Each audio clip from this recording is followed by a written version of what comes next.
The Think Institute. Who's the Areopagus of our day? Maybe it's Elon, maybe it's Nancy Pelosi, maybe it's or do you think location? I think some of these venues, some of the like X or you know.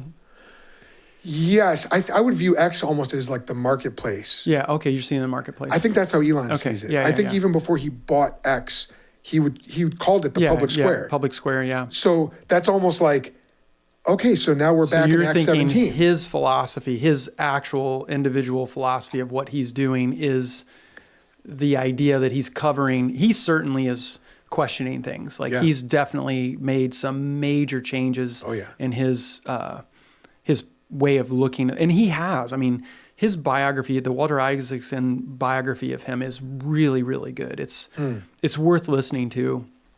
And so was Jobs, but he also did, not to go down this rabbit trail, but he did George Washington too. I think all three of those are those are my favorite series of introspection into these men's lives. Like it's really, really good stuff. But yes, they are institutions in and of themselves. Like they've created a ripple effect in culture, a massive ripple effect. And it is interesting too that, not to try to pull this thread out a little bit more, but Isaacson, and I saw a social clip of him the other day, he's just this really unassuming, different background. He kind of came to writing and he just studies these individuals, but is able to then canonize their logic or their reasoning of both what is and what they are. And that's this duality that we're talking about of orientation. But it really changes when those two things come as close as they possibly can come. And that is this sort of proverbial question of how to have a relationship with God, right? I mean, it's like people talk about it, but what does that mean? How do you do that? Well, quiet time. It's usually things that I don't know if, unless you've experienced that or you're trying to experience that, it makes much sense. Or people write it off as sort of this personal, almost like you're deceiving yourself, or maybe you're tapping into something, but Francis Schaeffer talked about going on a trip. Yeah. And people, I think, sometimes view Christianity as a trip.